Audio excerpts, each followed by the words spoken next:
Welcome back to another episode on anti-Semitism in English literature. In our last episode, we looked at 20th century writers such as T.S. Eliot and Roald Dahl. Today, we'll be discussing living playwrights and contemporary allegations of dramatic anti-Semitism. But before we begin, don't forget to like and subscribe.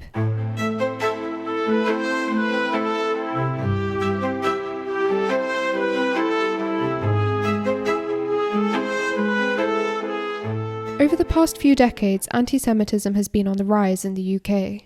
In 2022, official Home Office statistics showed that while Jews make up only 0.5% of the UK population, they are 500% more likely to be the victims of hate crime than any other faith group per capita. And since then, things have only become worse. This has taken its toll on the Jewish community in Britain, as in other European countries. In the current climate, it is unsurprising that concerns about alleged anti-Semitic tropes in our literary texts have resurfaced. For instance, Caryl Churchill's short play 7 Jewish Children, a play for Gaza, has been the subject of much controversy in recent years. Churchill is a well-known British playwright. She has received numerous awards for her work, including a Laurence Olivier Award, Evening Standard Award, and Obie Award. Her plays have been performed by top theatre companies such as the RSC and Royal Court. 7 Jewish Children, written in 2009 and performed at the Royal Court Theatre in the same year, was presented as a short history of Israel. However, Israel is not mentioned once in the script, whereas the words Jew and Jewish are repeated throughout. The fictive speakers are Jewish parents, all of whom seem to be portrayed as dishonest and corrupt. Tell her, tell her, tell her sounds the refrain. The overarching message appears to be that all Jewish parents indoctrinate their children, lying to them as a matter of course. Churchill's political satire relies, whether intentionally or unintentionally, upon an old anti-Semitic trope, that of the deceitful Jew. Towards the end of the play, Churchill appears to invoke blood libel and distort Judaism's conception of the chosen people in a way that seems to echo anti-Semitic propaganda from the Soviet era. Soviet propaganda was based on the notorious Protocols of the Elders of Zion, an earlier fabricated document about a Jewish plot for world domination, and accused Jews of promoting racial superiority. Churchill's play reads, "Tell her, I don't care if the world hates us. Tell her we're better haters. Tell her we're chosen people. Tell her I look at one of their children covered in blood and what do I feel? Tell her all I feel is I'm happy. It's not her." Churchill's 7 Jewish Children is not the only play that has sparked concerns. In 2024, the RSC's Swan Theatre staged a new play by Joe Murphy and Joe Robertson called Kyoto.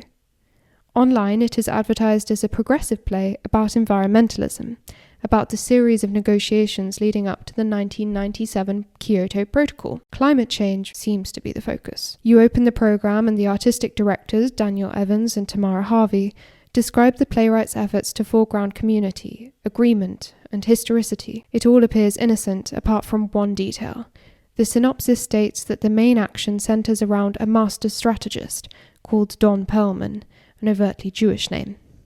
This instantly evokes an anti-Semitic trope of the Jew as puppet master. As the plot is revealed, it becomes increasingly evident that the play is arguably not so much about championing good causes as it is about demonizing the all-powerful, all-controlling Jew in the character of Perlman. He is an American oil lobbyist and high-powered lawyer, a plutocratic mastermind who wants to wreak world destruction as he manipulates everyone around him to safeguard capitalism. Perlman is an undercover agent of the world's 7 leading oil companies. By the final act, he has succeeded in stalling international negotiations on climate change for over a decade, single-handedly ensuring the destruction of the planet.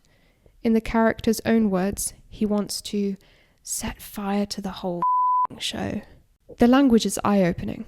Perlman is described as one of such antique power, a man who works in the shadows, someone who gets his hands dirty, a figure who always likes to be behind the scenes.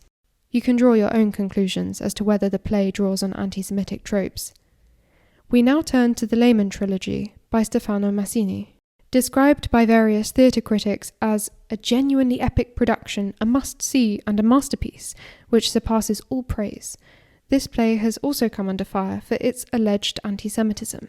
It is presented as the dramatization of the largest financial crisis in history, associated with the Jewish American bank, the Layman brothers. Prominent Jewish voices have highlighted the play's over-reliance on anti-Semitic stereotypes concerning the Jews as a moneyed and power-grabbing people. They argue that it takes a few too many liberties for a supposedly historical play. Meyer Layman is not just a wealthy man, but a Jewish millionaire. Emanuel Layman declares himself one of the richest Jews in New York. Bobby Layman envisions a future in which they will become all-powerful. Within the context of the play, Jewish identity becomes inextricable from corrupt capitalism.